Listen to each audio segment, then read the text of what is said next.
বরাদ্দের খাতের পুরো টাকা তুলে ব্যবহার হচ্ছে 50%। রাজ্যে 4,000 কোটি টাকা এখনো অব্যবহৃত। অনেক আগের এটা অভিযোগ, এমন অভিযোগ আমি নিজে করেছিলাম। কোভিডের সময় বাচ্চাদের চাল, যেটা তাদের খাদ্য, সেটা না দিয়ে সেগুলো বাজারে বিক্রি হয়েছে। এটা আমি নিজে অভিযোগ করেছিলাম। চিঠি দিয়েছে যে তৃণমূলের হেভিওয়েট নেতার বিরুদ্ধে কি পদক্ষেপ নিয়েছে, যে মহিলাদেরকে নিয়ে অপমানের কথা। কি আর করবে, জাতীয় মহিলা কমিশনের চিঠি আসবে, কি করবে সে?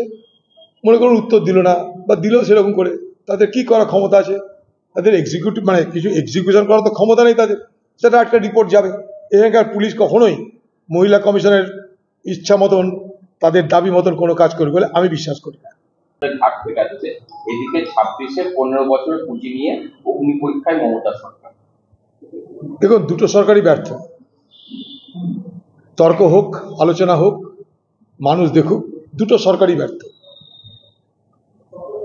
আজকে মোদী সরকার এতদিন ক্ষমতায় বলেছিল 2 কোটি চাকরি দেবে। আপনারা জানেন যে প্রকল্পটা চালু করেছে, ইন্টার্নশিপের প্রকল্প,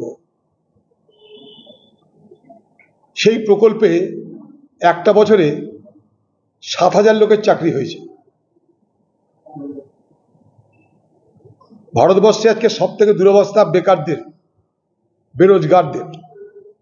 রুটি নাই, রুজি নাই, তারা কোথায় যাবে? সারা ভারতবর্ষে যে কৃষকদের অবস্থা খারাপ হচ্ছে, বলেছিল ফসলের দাম 2 গুণ হবে, হয়নি।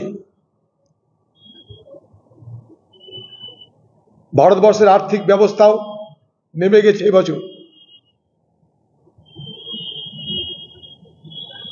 হয়তো বলা হচ্ছে বিশ্বে আমরা চতুর্থ হয়ে গেছি, চতুর্থ হয়েছে অন্য কারণে। মাথাপিছু রোজগার দেখুন আমাদের।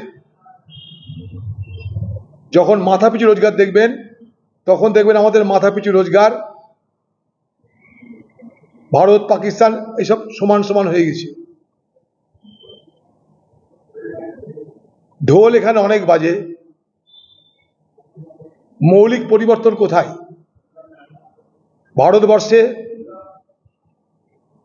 1% মানুষের হাতে, অন্তত 42% সম্পদের মালিক। অতএব ঢোল বাজানো এক জিনিস, বাস্তবতা আরেক জিনিস। চলে আসুন পশ্চিমবঙ্গ, দেখে নিন চারিদিকে অন্ধকার, ভ্রষ্টাচার, অত্যাচার, লুট তরাজের জমানা। এ বাংলায় প্রতিদিন যা হচ্ছে মানুষ তা দেখতে পাচ্ছি। আরজিকর, শিক্ষক শিক্ষিকা, চাকরি, চুরি, বাটপাড়ি, লুট, এ বাংলার অলংকার হয়ে গেছে তৃণমূলের আমলে। স্বাভাবিকভাবেই মোদি দিদি উভয়ই সরকার চালাতে ব্যর্থ। একজন দেশ চালাতে ব্যর্থ, একজন রাজ্য চালাতে ব্যর্থ। ইলেকট্রিকের স্মার্ট মিটার দিলে সঙ্গে সঙ্গে ইলেকট্রিকের বিল বাড়বে। এবং পশ্চিমবঙ্গ সরকার পরিকল্পিতভাবে মানুষের কাছ থেকে রাহাজানি করার জন্য এই স্মার্ট মিটার আমদানি করছে। সরকারের ভাড়া শূন্য, ভাড়ার পূজাতে সরকারের রোজগার দরকার। সে রোজগার করতে গিয়ে একদিকে জিএসটির উপরে হামলা হচ্ছে, একদিকে যানবাহনের উপরে হামলা হচ্ছে, এবার স্মার্ট মিটারের নামে নতুন করে রাহাজানির পথ খুলে দেওয়া হচ্ছে। ফলে আগামী দিনে কি হবে? এই বিদ্যুতের খরচ মানুষের দিনের পর দিন বেড়ে যাবে।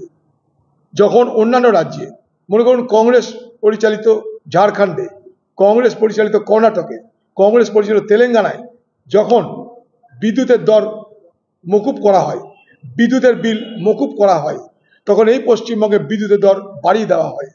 এতদিন কলকাতা ভুগছিল, এবার সারা পশ্চিমবঙ্গ ভুগবে। আমরা চাই যে পশ্চিমবঙ্গের সরকার মানুষের আর্থিক দুরবস্থার কথা ভেবে বিদ্যুতের যে দর, সেই দর মকুব করুক এবং বিদ্যুতের বিলকে তারা মকুব করুক, যেমন ঝাড়খণ্ড করেছে, এই কর্ণাটক করেছে, তেলেঙ্গানা করেছে। দিদির সব কেরামতি এগুলো সবাই জানে তো। এগুলো দিদি চাইছে না তার দলের, তার ভাব শিষ্যদের অসুবিধা হোক, তাই এটা হয়েছে। প্রতিদিনই তো বলছি এক কথা, আপনারা দেখতে পাচ্ছেন তো এক কথা। এ বাংলায় আইন যে নেই, শাসন যে নেই, বিচার যে নেই, এগুলো তার উজ্জ্বল দৃষ্টান্ত। মহিলাদের পছন্দ করি না, পূর্ণ পোশাক না পরা মহিলারা করলে দেখুন, এদের মহিলাদের প্রতি যে এদের ভাবনা, সবাই আমরা জানি নারী বিদ্বেষী মানসিকতার পরিচয়গুলো।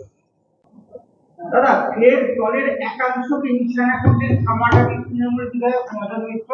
তৃণমূলের কর্মী সভা থেকে দলের কর্মীদের উদ্দেশ্যে তিনি বলেন, এখানে যারা আছে তার মধ্যে 40% তৃণমূলের দেওয়া চাকরি পেয়েছে, কিছু কর্মী আছে যারা দলটাকে খুবলে দিয়েছে। এখানে চেষ্টা তিনি দলের কাউন্সিলরদের একাংশকেও নিতেন। তৃণমূল দলের সব জেলাতেই হচ্ছে এরকম, নতুন আর কি। তৃণমূল দল তো অন্তত ক্ষত বিক্ষত সবাই জানে, এটা তার নানা রকম বহিঃপ্রকাশ হচ্ছে, বাংলা জুড়ে দেখতে পাচ্ছে, খুনাখুনি, মারামারি, রক্তারক্তি তৃণমূল দলের মধ্যে তো সংঘটিত হচ্ছেই। এটার মধ্যে নতুনত্ব কিছু নাই, এটাই তৃণমূল।